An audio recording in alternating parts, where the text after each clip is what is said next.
नमस्कार, एनटिभी कोहलपुर समाचारमा स्वागत छ। म प्रेम बुढा छेत्री। सुरुमा प्रमुख समाचार।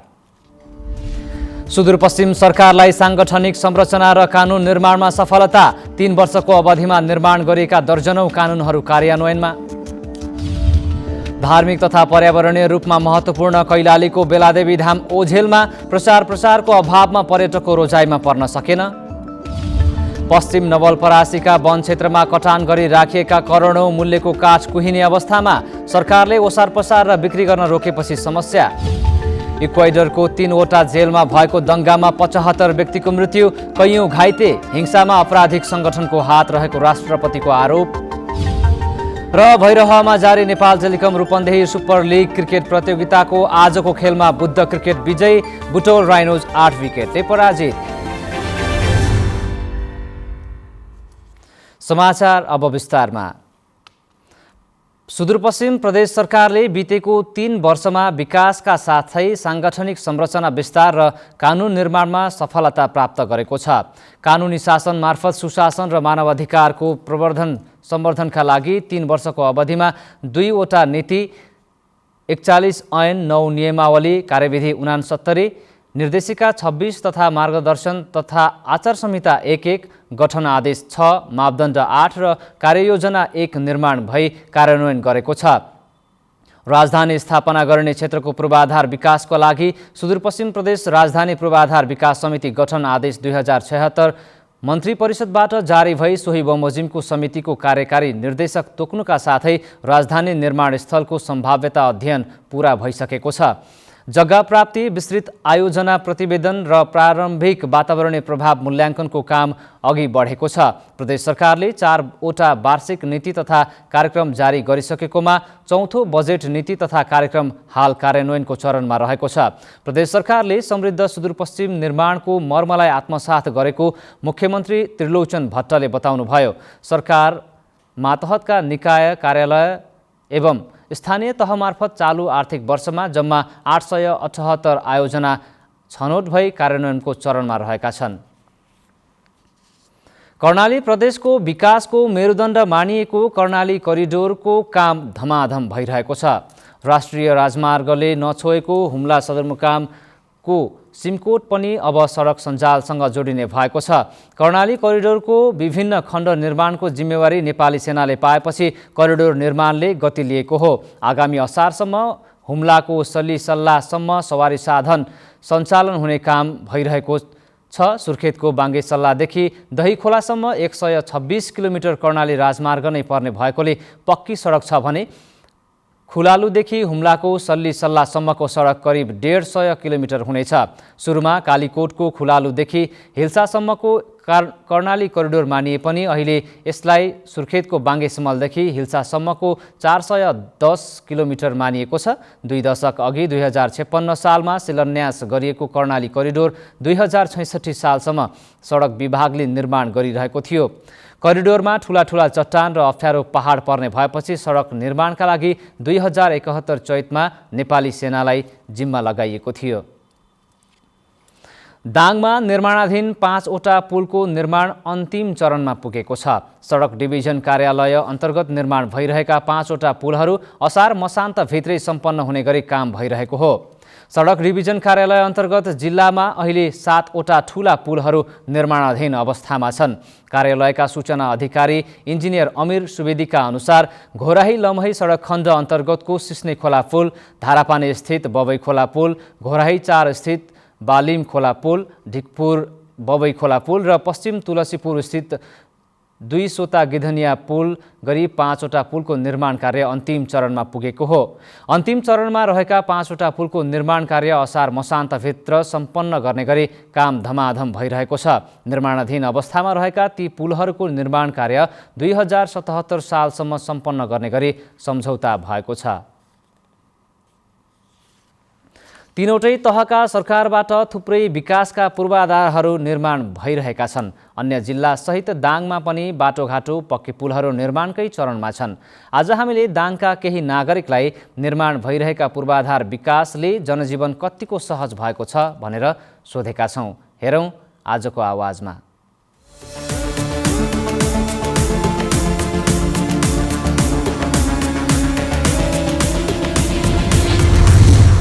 हामीहरूको यो दाङ जिल्लामा पहिले त खोलामा पुल नभएर धेरै दुःख पाएका थियौँ। बर्सातमा बाढी आएर हिँड्न घुम्न आवाज जावत गर्न हामीहरूलाई निकै कठिनाइ भएको थियो।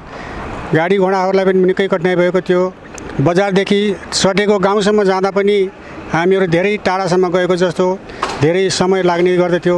अब धेरै सुविधा भएको छ, धुलो कम भएको छ, आवाज जावत गर्न सजिलो भएको छ। हामी धेरैलाई चाहिँ पहिले अब असुविधा थियो पुल नबन्दासम्म होइन। धेरै अब गाई भैँसीबाट लिएर मान्छेहरू पनि बगाएर लग्ने गर्थ्यो। अनि गएर चाहिँ तपाईँको कति पटक त तपाईँको चाहिँ गाडीहरू चाहिँ अब 2 घन्टा 4 घन्टा 5 घन्टा एक दिनसम्म पनि चाहिँ अब तपाईँहरूको चाहिँ बाटोमै ब्लक हुन्थ्यो होइन। अहिले गएर चाहिँ तपाईँको यो पुल बनिसकेपछि हामी सबैलाई र एकदम सुविधा भएको छ। पहिला चाहिँ यो पुल नहुँदा धेरै दुःख हुन्थ्यो।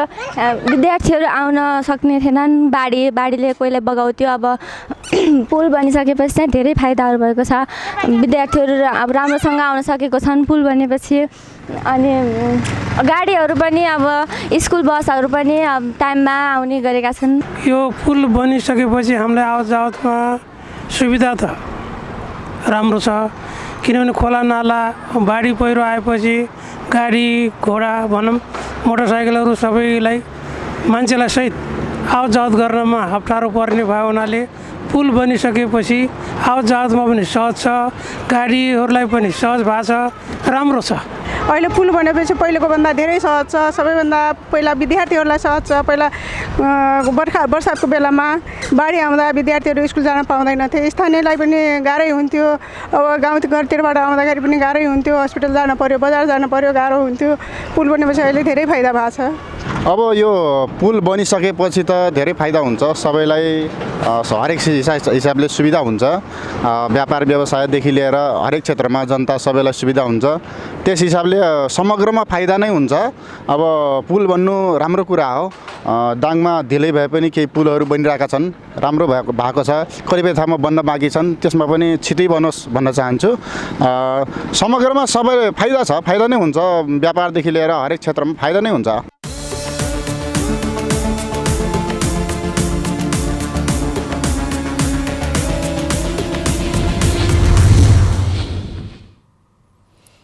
नेपालमा पछिल्लो 24 घण्टामा कोरोना भाइरसका 94 जना नयाँ सङ्क्रमित थपिएका छन्।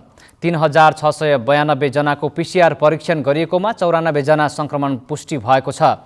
यो सँगै नेपालमा कुल सङ्क्रमितको सङ्ख्या 2,73,760 पुगेको छ। हाल 1,555 जना कोरोना भाइरसको सक्रिय सङ्क्रमितहरू रहेका छन्।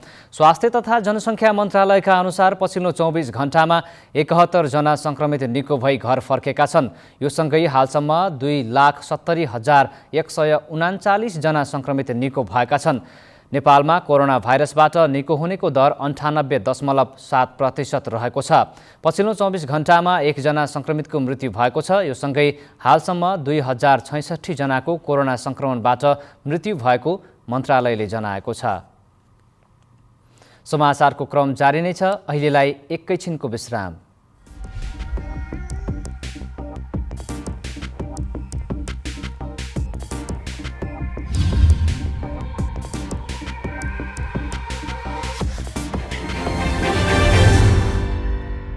लामो समयसम्म हामी बन्दाबन्दी वा चाहिँ निषेधाज्ञा लागू गरेर चाहिँ सङ्क्रमण दरलाई नियन्त्रण गर्ने बाटोमा अगाडि बढ्न सक्ने अवस्था रहँदैन।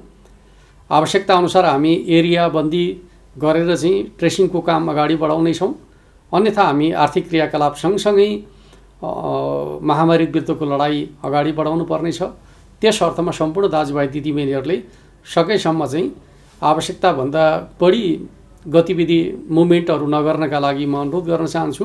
घर बाहिर निक्लनु पर्दाखेरि अनिवार्य रूपमा स्वास्थ्य सुरक्षा मापदण्ड प्रयोग गर्ने, मास्क लगाउने र कुनै पनि वस्तुलाई छोइसकेपछि सार्वजनिक स्थानका वस्तुहरूलाई छोइसकेपछि सेनिटाइज गर्ने वा चाहिँ साबुन पानीले हात धुने जस्ता मापदण्डहरू प्रयोग गर्ने र एक अर्को व्यक्तिबाट चाहिँ निश्चित दूरी बनाएर चाहिँ संवाद गर्ने खालको तरिका प्रयोग गर्यो भने यो महामारी विरुद्ध हामी आफूलाई सुरक्षित गर्न सक्छौँ। त्यो दिशामा सम्पूर्ण दाजुभाइ दिदीबहिनीहरूको सहयोग हुनेछ भन्ने विश्वास र अपेक्षाका साथ म हार्दिक अनुरोध गर्न चाहन्छु। जनचेतनाका लागि लुम्बिनी प्रदेश सरकार मुख्यमन्त्री तथा मन्त्री परिषदको कार्यालय रूपन्देही। विश्रामपछि समाचारमा पुनः स्वागत छ। अब बाँकी समाचार। कैलालीको धनगढी भन्दा 5 किलोमिटर उत्तर पूर्वमा बेलादेवी धाम रहेको छ। धार्मिक रूपले मात्रै होइन, पर्यावरणीय दृष्टिले पनि अति महत्त्वपूर्ण रहेको यो पार्क प्रचार प्रसारको अभावमा पर्यटकको रोजाइमा पर्न सकेको छैन। कैलालीमा थुप्रै पर्यटकीय स्थलहरू रहेका छन्, केही मात्रै चर्चामा आएका छन् भने अधिकांश प्रचार प्रसार अभावमा पर्यटकहरूको रोजाइमा पर्न सकेका छैनन्। तिनै पर्यटकीय स्थल मध्ये एक हो कैलालीको धनगढी उपमहानगरपालिका 11 मा पर्ने बेलादेवी धाम। यो धाम धार्मिक र पर्यटकीय रूपबाट निकै महत्त्वपूर्ण रहेको छ, तर प्रचार प्रसार अभावमा सदरमुकाम भन्दा 5 किलोमिटरको दूरीमा रहेको यस स्थलबारे पर्यटकहरू जानकार छैनन्। स्थानीय अर्जुन खड्का: किनभने यो स्थानीय सरकारले पनि धेरै सहयोग गरेको छ, पर्यटन क्षेत्रमा उनले अलि लगानी पनि गरेका हुन्। अनि सांस्कृतिक कुरा गरौँ भनेपछि सांस्कृतिक कुरा गर्दाखेरि हामीले जो हाम्रा संस्कारहरू छन् नि, हाम्रा रीतिरिवाज चाड तिहार छन् नि, ती लुप्त भएर हराउँदै गएका थिए। हामीले त्यसलाई उजागर गरेर हामीभन्दा पछाडिको पिँढीहरूलाई हस्तान्तरण गर्न पनि चाहेका छौँ। यो हाम्रो अभियान र एउटा आन्दोलन पनि हो। हामी 2056 सालदेखि यसमा हामी लागि परेका छौँ। त्यसैले गर्दा जहाँसम्म लाग्छ मलाई यो अभियानलाई एकदम बचाउनुपर्छ, सबैले साथ दिएर अगाडि बढाउनुपर्छ भन्ने मेरो मान्यता हो। पर्यटकीय क्षेत्रको विकास र प्रचार प्रसार गर्न सके यसैबाट आर्थिक विकास गर्न सकिने भएकोले तीन तहका सरकारको ध्यान जान आवश्यक रहेको स्थानीयले बताएका छन्। स्थानीय रूपबहादुर कुँवर: अब यो वर्षमा पनि हामी अब फेरि नयाँ एउटा चिल्ड्रेन पार्क बनाउँदैछौँ।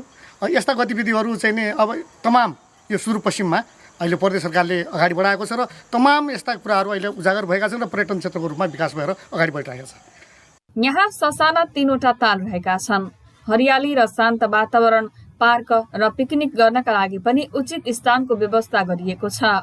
अहिले प्रदेश सरकार र स्थानीय सरकारले यो धाम व्यवस्थापन र धाममा नयाँ संरचना निर्माणका लागि बजेट छुट्याएको छ। बेलादेवीपुर धाम संरक्षण समिति अध्यक्ष कविराज जोशी: हामी सबै मिलेर चाहिँ के गर्यौँ भने सुरुको फेजमा यसलाई चाहिँ यो संरक्षण गर्नुपर्छ। केही नभएपछि यहाँ पनि हाम्रो चाहिँ यहाँ भए सुदूरपश्चिममा भएका चाहिँ हामी विभिन्न ठाउँका मान्छेहरू यहाँ बसोबास गरिरहेका छौँ। कोही असमका छौँ, कोही चाहिँ डोटीका छौँ, कोही बझाङको, कोही बाजुराका छौँ। केही नभए पनि आफ्नो चाहिँ केही कल्चरहरू यहाँ चाहिँ जोगाउन सकिन्छ कि भनेर चाहिँ र के एउटा सानो एउटा मन्दिर बनाउँला, त्यो मन्दिरमा चाहिँ पूजाआजा गरेर चाहिँ ती संस्कृतिहरूलाई जोगाउँला भन्ने उद्देश्यले चाहिँ हामीले संरक्षण गरेका हौँ। कैलालीमा यस्ता धेरै पर्यटकीय स्थलहरू छन्। पर्यटकीय स्थलको व्यवस्थापन र प्रचार प्रसार गर्न सके यहाँ पर्यटन व्यवसायको ठूलो सम्भावना रहेको कतिपय सर्वसाधारण बताउँछन्। तर अहिले पनि धेरै सुन्दर र मनमोहक ठाउँहरू प्रचार अभावमा चिनिन पाएका छैनन्। तीन तहका सरकार र सम्बन्धित अन्य निकायले पनि ती स्थानको प्रचार प्रसार र तिनको व्यवस्थापनमा काम गर्नुपर्ने सुझाव स्थानीय बुद्धिजीवी र पर्यटन प्रेमी व्यक्तिहरूको रहेको छ। निर्मला खडायत, नेपाल टेलिभिजन, सुदूरपश्चिम प्रदेश, कैलाली। हुम्लाको सदरमुकाम र आसपासको क्षेत्रमा आज चैतलो पर्व मनाइएको छ। राक्षस आएर एउटी महिलालाई लगेको भन्ने किंवदन्ती अनुसार सदरमुकाम सिमकोट र सिमकोट गाउँपालिका 2 ठेह गाउँमा प्रत्येक वर्षको फागुन 12 गते मनाइने पर्व यस वर्ष पनि मनाइएको छ। विशेष गरी श्रीमानको दीर्घायु र घर परिवारको सुस्वास्थ्यको कामना गर्दै गीत गाएर नाच्ने प्रचलन रहेको सिमकोट 6 की उमाकला राउतले बताउनुभयो। स्थानीय क्षेत्री जातिका महिलाहरूले पहेँलो रङको कपडा ओढेर गाउँको मुख्य स्थानमा भेला भई गाउने र नाच्ने गर्दछन्। मेला भएको स्थानमा लिङ्गो ठडाएपछि महिलाको नाचगान सुरु हुन्छ भने बेलुकी धामीले काँपेर पूजा गरेपछि पर्वको अन्त्य हुन्छ। पश्चिम नवलपरासीका वन क्षेत्रमा रुख कटान गरी राखिएका करोडौं मूल्यको बराबरको काठ कुहिने अवस्थामा रहेको छ। सरकारले काठ कटान, ओसार पसार र बिक्री वितरणमा रोक लगाएपछि गत वर्ष नै कटान गरी छपान गरेर राखिएका बहुमूल्य काठहरू कुहिएर खेर जाने अवस्थामा पुगेका हुन्। पश्चिम नवलपरासीका वन क्षेत्रमा रुख कटान गरी छपान गरेर राखिएका करोडौं मूल्य बराबरका काठ घाट गद्दीमै कुहिने अवस्थामा पुगेको छ। सरकारले काठ कटान, ओसार पसार र बिक्री वितरणमा रोक लगाएपछि गत वर्ष नै कटान गरी छपान गरेर राखिएका बहुमूल्य काठहरू कुहिएर खेर जाने अवस्थामा पुगेको हो। मन्त्री परिषदको 2077 जेठ 15 गतेको बैठकले वन क्षेत्रबाट 7 साल प्रजातिको काठ कटान गर्न, ओसार पसार र बिक्री वितरण गर्नमा प्रतिबन्ध लगाएपछि अहिले पश्चिम नवलपरासीमा करिब 75 करोडको काठ घाट गद्दीमै कुहिने अवस्थामा पुगेको जिल्ला डिभिजन वन कार्यालय नवलपरासीका प्रमुख शङ्कर प्रसाद गुप्ताले बताउनु भएको छ। 40 वटा सामुदायिक वन र एउटा साझेदारी वन रहेको पश्चिम नवलपरासी जिल्लामा 10 बढी सामुदायिक वनहरू वैज्ञानिक वन व्यवस्थापनमा लागेका थिए, जसमध्ये 6 वटा वनले गत वर्ष रुख कटान गरी छपान गरेका छन्।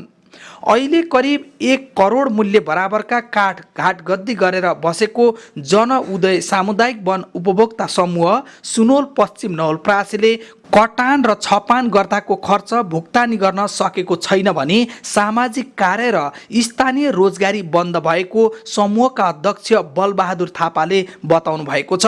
रोजगार दिनको लागि झाडी सफाइहरू गर्न लगाउने थियौँ, त्यो काम गर्न सकेको छैन भने हामीले छपन गरिसकेपछि यो वन यो रुख कटान गरेर घाटगद्दीमा ल्याइसक्दा लागेको खर्चहरू पनि दिन नसकेर ज्यालाहरू दिन नसकेको अवस्था रहेको छ। आफ्नै वन क्षेत्रमा रुख कटान गरी छपान गरेर राखिएका काठ घाट गद्दीमै कुहिने अवस्थामा पुगेको हेर्दा आफूले बजारबाट आल्मुनियम खरिद गरी काम चलाउनु पर्दा साह्रै चित्त दुखेको स्थानीयवासीको गुनासो रहेको छ। हामीले बजारमा एल्युमिनियमको ढोका झ्याललाई धाउनु परेको छ, काठ बिक्री वितरण खोलिदिएको सहज हुन्थ्यो भन्ने।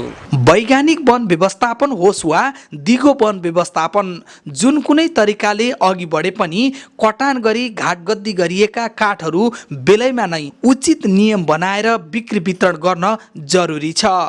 कुष्माकर ढकाल, लुम्बिनी प्रदेश, पश्चिम नवलपरासी।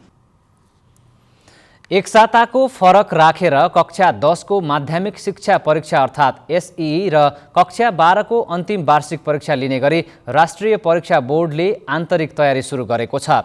बोर्डले 2078 सालको जेठ तेस्रो साता एसई र अन्तिम साता कक्षा 12 को अन्तिम परीक्षा लिने गरी तयारी थालेको हो। बोर्डका उपाध्यक्ष प्राध्यापक डाक्टर चन्द्रमणि पौडेलले परीक्षाका लागि आन्तरिक तयारी भइरहेको उल्लेख गर्दै चैतभित्र औपचारिक परीक्षाको कार्यतालिका बारे औपचारिक रूपमा निर्णय गरिने बताउनुभयो। हाल दुवै तहको परीक्षाका लागि बोर्डले विभिन्न चरणको काम गरिरहेको छ। बोर्डको यो तयारी कार्यान्वयन हुन सके विद्यार्थीको शैक्षिक सत्रमा 2-3 महिना मात्र क्षति हुने देखिन्छ। विगतका वर्षमा चैतमा एसई र वैशाखमा कक्षा 12 को परीक्षा सञ्चालन गर्ने गरिएको थियो। यसपटक कोरोना भाइरसको संक्रमणका कारण विद्यार्थीको संख्या घट्न सक्ने प्रारम्भिक आकलन गरिए पनि त्यसको निधो हुन सकेको छैन। हाल कक्षा 11 र 12 मा अध्ययन गर्ने विद्यार्थीको रजिस्ट्रेसन भर्ने काम भइरहेको छ। रूपन्देहीका युवाहरू बिस्तारै विदेश मोह त्यागेर आफ्नै मुलुकमा कृषि व्यवसायमा सक्रिय हुन थालेका छन्। वैदेशिक रोजगारबाट विभिन्न अनुभवहरू लिएर अहिले स्वदेशमै लगानी गरेर व्यवसायी बन्ने युवाहरूको संख्या बढ्न थालेको छ। रूपन्देहीका युवाहरू बिस्तारै विदेश मोह त्यागेर आफ्नै मुलुकमा केही गर्नका लागि कम्मर कसेका छन्। रूपन्देहीका एक युवा वैदेशिक रोजगारीमा हन्डर खाएपछि आफ्नै गाउँघरमा जीविका चलाउन कुखुरा पालन सुरु गरेका छन्। विदेशमा सोचेको काम नपाएपछि वर्ष दिन पनि नपुग्दै स्वदेश फर्कँदा रोजगारीमा जाँदाको लगानी पनि उठ्न सकेन। 10 लाख लगानीमा कुखुरा पालन थालेपछि हाल 50 देखि मासिक 80 हजार आम्दानी हुन थालेको सञ्चालक विकास राणाको भनाइ छ। अहिले त मेरो लगभग तपाईँको स्टार्टिङै हो, खासै इन्कमहरू त देखेको छैन। लगानी चाहिँ तपाईँको मेरो यो फार्मको लागि चाहिँ तपाईँको लगभग 8 लाखदेखि 10 लाखसम्म लगानी लाग्यो। खर्च कटाएर 50 देखि 80 सम्म भइरहेको छ, लगभग स्टार्टिङ हो। 11 कट्ठा जमिनमा पहिलो चरणमा लोकल कुखुरा, बट्टै, बङ्गुर र कोइलर कुखुरा पालन थालेका राणाले भविष्यमा ठूलो परिमाणमा काम गर्ने सोच बोकेका छन्। बाँझो रहेको जमिनको उपयोग र आम्दानी बढ्न थालेपछि घरको जोहो पनि राम्रै चलेको छ।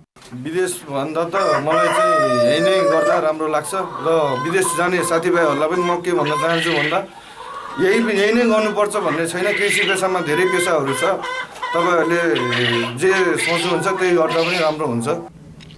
विदेशको मोह त्यागेर आफ्नै देशमा काम गर्नका लागि उहाँले सबै युवालाई अनुरोध गर्नुभएको छ। त्यसैगरी सबै युवाले आफ्नै देशमा कृषिदेखि विभिन्न कामहरू गर्न सके नेपालको आर्थिक वृद्धिमा टेवा पुग्नका साथै पुँजी पलायनलाई पनि रोक्न सकिनेछ। मिलन गाहा, नेपाल टेलिभिजन, लुम्बिनी प्रदेश, रूपन्देही।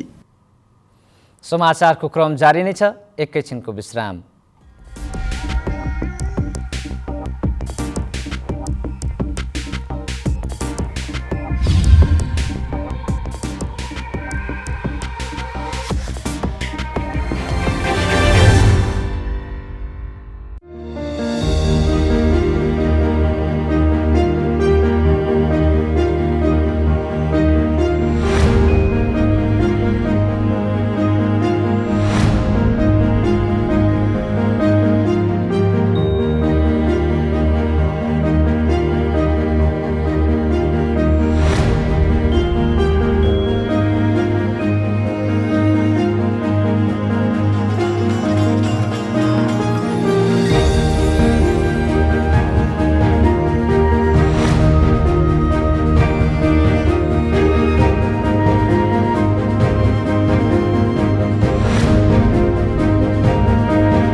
तपाईँ एनटिभी कोहलपुर हेर्दै हुनुहुन्छ। अब बाँकी समाचार।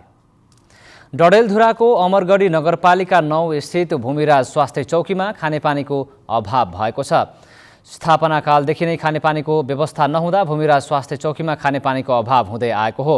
स्वास्थ्य मापदण्ड अनुसार प्रत्येक कोठामा खानेपानीको उपलब्ध हुनुपर्ने भए पनि खानेपानीको अभावले समस्या भइरहेको स्वास्थ्य चौकीका इन्चार्ज श्यामराज बोहराले बताउनुभयो। खानेपानीको अभावका कारण स्वास्थ्य चौकीमा उपचारका लागि आउने बिरामीका साथै स्वास्थ्य चौकीका कर्मचारीलाई समेत सफाइमा समस्या भइरहेको छ। स्वास्थ्य चौकीमा खानेपानीको सहजता नहुँदा स्थानीय गाउँलेको घरबाट ल्याउनुपर्ने बाध्यता रहेको छ।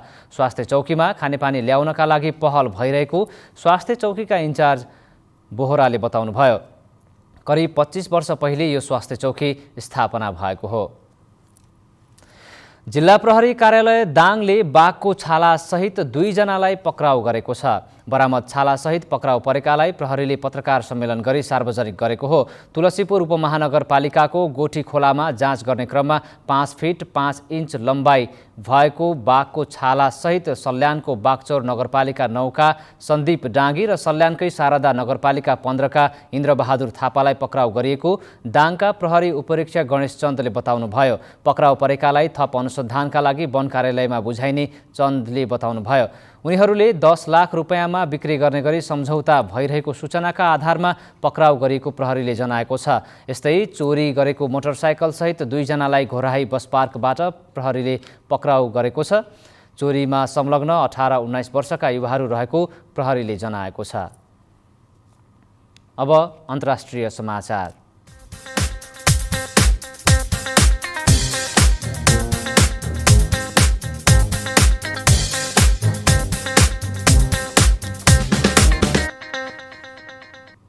इक्वेडरको 3वटा जेलमा भएको दङ्गामा परि कम्तीमा 75 व्यक्तिको मृत्यु हुनुका साथै कैयौं व्यक्ति घाइते भएका छन्। पश्चिमी बन्दरगाह सहर ग्वायाकिलमा रहेको एक जेलमा 21 जनाको मृत्यु भएको छ भने अर्को एक जेलमा 33 जनाको र तेस्रो जेलमा 29 जनाको मृत्यु भएको छ। इक्वेडरका राष्ट्रपति लेनिन मोरेनोले ट्विटरमा 3वटा जेलमा एकसाथ भएको हिंसामा आपराधिक सङ्गठनको हात रहेको आरोप लगाउनु भएको छ। जेलमा पुनः नियन्त्रणका लागि प्रहरी अधिकारीहरूले काम गरिरहेको मोरेनाले बताउनुभयो। मानवाधिकारवादी संस्थाले हिंसालाई अभूतपूर्व नरसंहारको संज्ञा दिँदै मुलुकमा सुरक्षाको अभावको चिन्ता गरेको छ। गत वर्ष पनि कैदीको विवादमा 51 व्यक्तिको मृत्यु भएको थियो भने गत डिसेम्बरमा पनि जेलमा अस्थिरताको कारण 11 कैदीको मृत्यु भएको थियो। अब आर्थिक समाचार।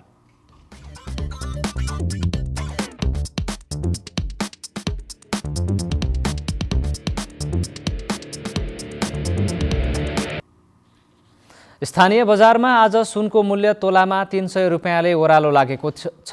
तोलामा 1100 रुपैयाँले उकालो लागेको सुन आज झिनो अङ्कका साथ ओह्रालो लागेको हो। नेपाल सुनचाँदी व्यवसाय महासङ्घका अनुसार छापावाल सुन तोलामा 89,800 रुपैयाँमा कारोबार भएको छ। त्यस्तै तेजाबी सुन तोलामा 89,350 रुपैयाँमा कारोबार भयो।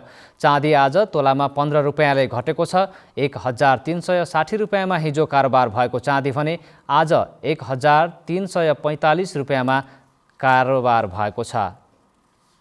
अब खेलकुद समाचार।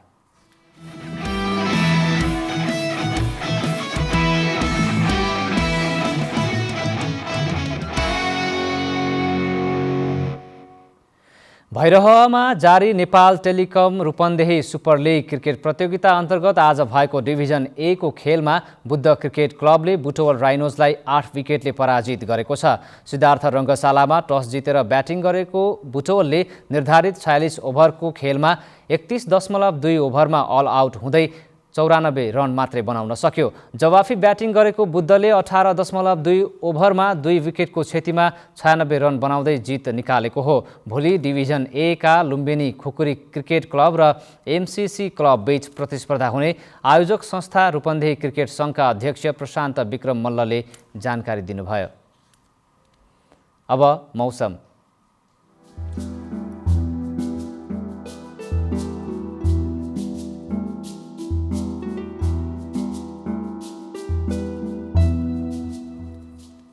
आज कर्णाली र सुदूरपश्चिम प्रदेशका पहाडी भूभागका 1-2 स्थानमा मेघगर्जन तथा चट्याङसहित हल्का वर्षा भयो।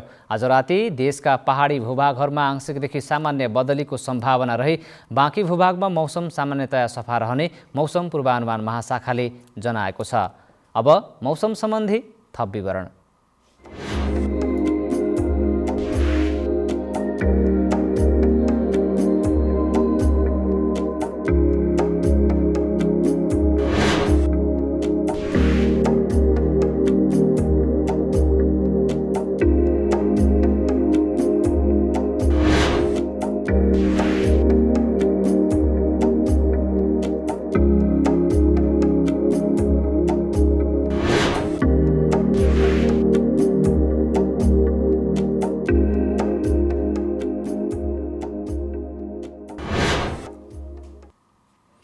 समाचारको अन्त्यमा प्रमुख समाचार पुनः एकपटक।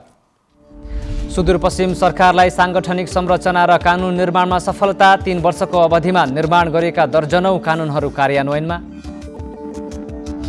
धार्मिक तथा पर्यावरणीय रूपमा महत्त्वपूर्ण कैलालीको बेलादेवी धाम ओझेलमा प्रचार प्रसारको अभावमा पर्यटकको रोजाइमा पर्न सकेन। पश्चिम नवलपरासीका वन क्षेत्रमा कटान गरी राखिएको करोडौं मूल्यको काठ कुहिने अवस्थामा सरकारले ओसार प्रसार गर्न बिक्री रोकेपछि समस्या। इक्वेडरको 3वटा जेलमा भएको दंगामा 75 व्यक्तिको मृत्यु, कैयौं व्यक्ति घाइते, हिंसामा आपराधिक संगठनको हात रहेको राष्ट्रपतिको आरोप। र भैरहमा जारी Nepal telecom Rupandehi super league cricket प्रतियोगिताको आजको खेलमा बुद्ध क्रिकेट विजयी, बुटवल राइनोज 8 विकेटले पराजित। हवस् त अहिलेलाई समाचारको सिलसिला यति नै। बिदा दिनुहोस्। नमस्कार।